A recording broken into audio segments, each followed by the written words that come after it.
fatigué. Un nouveau numéro d'Envoyé spécial ce soir sur France 2, un numéro qui va faire du bruit. Oui, car Envoyé spécial consacre ce soir une bonne partie de son sommaire au bruit. Le bruit, une nuisance qui impacterait la vie de 9 millions de Français, nous apprend l'émission. C'est le cas de cette personne située sous un couloir aérien. Écoutez cet extrait du reportage réalisé par les équipes de Babel Presse. C'est un bruit sourd, c'est un bruit fort, c'est quand il passe près, ça fait peur quoi. Au-dessus de sa tête, accrochez-vous. 200 avions par jour en moyenne. Vous en avez déjà marre de ce bruit. Pas étonnant. Sur mon sonomètre, les décibels décollent. Presque 85. Pourtant, selon les autorités sanitaires, le bruit devient gênant, désagréable, dès 65 décibels. Pour raconter ce qui est devenu une espèce de parasite permanent pour celles et ceux qui ont à le subir, la journaliste réalisatrice Lauriane David a passé beaucoup de temps chez ces Français qui sont victimes de ce bruit. Elle a même choisi de dormir chez certains témoins. Louise Bernard lui a demandé pourquoi il lui semblait important de se mettre ainsi en scène pour expliquer ce phénomène.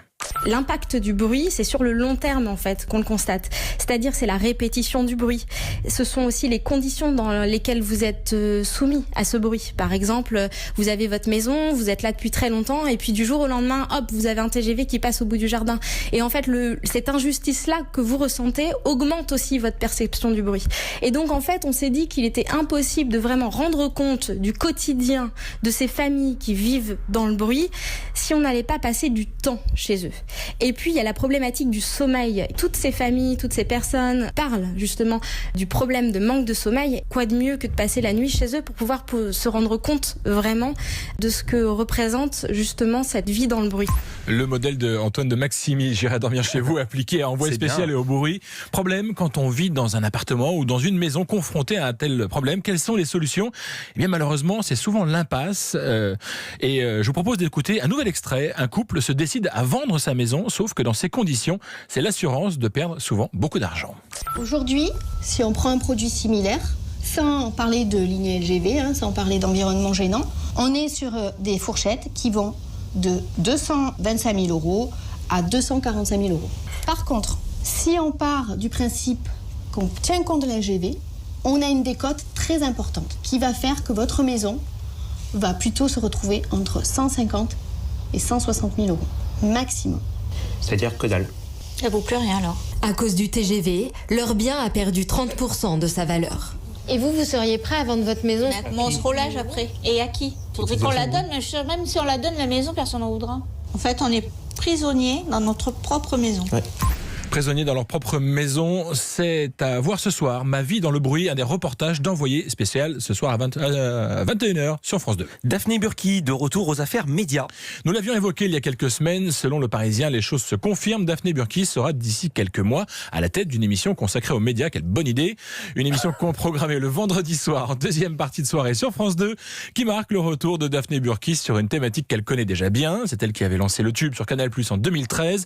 Le Parisien révèle que ce nouveau rendez-vous sera composé d'enquêtes, de reportages, de débats et que Daphné Burki sera accompagnée d'un invité de 4 journalistes. En clair, c'est ce qu'on appelle un talk show, cette fois donc consacré aux médias. Toujours selon Le Quotidien, le magazine quotidien de Burki. Je t'aime, etc. n'est lui pas assuré d'être reconduit à la rentrée et elle ne sera pas non plus seule à la présentation des victoires de la musique cette saison. Comme les 2 dernières années, France 2 a décidé de la jouer collectif et de mettre 10 personnalités de la chaîne à l'antenne pour cette cérémonie. Et puis, on en avait parlé en début de semaine, le tournage du biopic consacré à Grégory Lemarchal qui a commencé cette semaine en Savoie. Vous en savez un peu plus sur le casting de ce téléfilm. Grâce à nos confrères du Dauphiné Libéré, nous connaissons désormais l'identité de la comédienne qui campera le rôle de Karine Ferry, l'ex-compagne du chanteur. Ah mais oui. Il s'agit de Candice Dufaux, une jeune actrice peu connue du grand public mais qu'on a déjà pu voir dans la série Plus belle la vie sur France 3. Ce biopic produit pour TF1 s'intitule Pourquoi je vis. Et puis Cyril, vous allez nous parler des gens qui se font conspuer tous les week-ends sur les terrains de France et de Navarre. À mort l'arbitre, c'était un film de Jean-Jacques Hano en 1984 et l'ambiance n'a pas vraiment changé pour les arbitres de foot. Ce soir, RMC Sport leur consacre un documentaire et revient sur toute une série d'erreurs arbitrales qui sont restées malheureusement dans les mémoires. Le titre de ce doc simplissime, Erreur. Le film commence par une séquence que les supporters de l'OM n'ont pas oublier la main de Vata en demi-finale de Coupe d'Europe en 1989. Benfica élimine Marseille sur une énorme erreur d'arbitrage. Et Marcel Van Langenhove non plus ne l'a pas oublié cette séquence. C'est lui l'arbitre. Écoutez cet extrait de Erreur. Ça joue dans ta vie, c'est une partie que ça fait mal. Tu l'as pas vu et en plus on te prend pour un corrompu. C'est désagréable comme tout. C'est vrai qu'on peut avoir tendance à oublier que ces histoires marquent aussi l'arbitre, d'autant qu'ils ont rarement la possibilité de se défendre après coup ou qu'on ne les écoute pas vraiment sur le moment. Adriano Recchia, le réalisateur du documentaire, nous explique l'intérêt justement de les écouter. Il est au micro de Louise Bernard. On a eu pas mal de refus quand même, des arbitres qui pouvaient être très intéressants. Ceux qui apparaissent dans le documentaire n'ont pas spécialement été difficiles à avoir. Il y a 5 grandes histoires, 2 heures d'interview pour toutes ces grandes histoires. Ils avaient besoin de parler, ces arbitres. L'arbitre de la main de Vata, par exemple, Marcel Van Langenhove, lui, on a dû un petit peu le travailler au téléphone parce qu'il disait non, mais c'est derrière moi, j'ai pas envie. Et au final, à la fin, il nous dit, vous voyez, c'est un scoop que je vous ai donné parce que j'en avais quasiment jamais reparlé et j'en avais besoin, en quelque sorte. Fallait que ça sorte. C'est pour ça, ils ont envie de parler, les arbitres. Et même en après-match, ils ont envie de parler, mais ils sont souvent contraints de garder le silence par l'UEFA, par la FIFA, par les instances qui veulent éviter des effets boule de neige, en fait. Ils ont besoin de parler, mais souvent, effectivement, après les matchs, on entend plutôt les joueurs et les dirigeants, comme ce soir-là à Benfica, lorsque Bernard Tapie explique, selon lui, les raisons de la défaite de son équipe. J'ai dit aux joueurs, c'est nous qui avons perdu ce soir. Parce qu'on n'a pas su créer le même climat à Marseille, avec des arbitres qu'on reçoit gentiment, avec les équipes adverses. Je vous en prie, vous voulez une tasse de thé? Non, mais j'en ferai rien. Et puis, il sait que ça se passe bien, etc. Et puis là, où il y a une guerre des nerfs épouvantable, on n'a pas pu les voir. Pas le droit de les voir, c'était tout bouclé. Bon. Donc on a perdu ce match parce que Benfica, effectivement, est un beaucoup plus grand club et plus ancien club que nous. Il ne faut pas me la faire trop longtemps. Sur le plan du recrutement et de la manière de manager un club, je pense que ça, j'avais su faire. Manager l'environnement d'une Coupe d'Europe, je n'avais pas compris. Je vous promets que j'ai compris. Ça se reproduira plus jamais. Quelques années plus tard, l'OM a gagné une Coupe d'Europe. Ouais, c'est la fameuse combine à nanar. Les médias dans tout ça, est-ce qu'ils n'ont pas leur part de responsabilité dans cette violence généralisée contre les arbitres?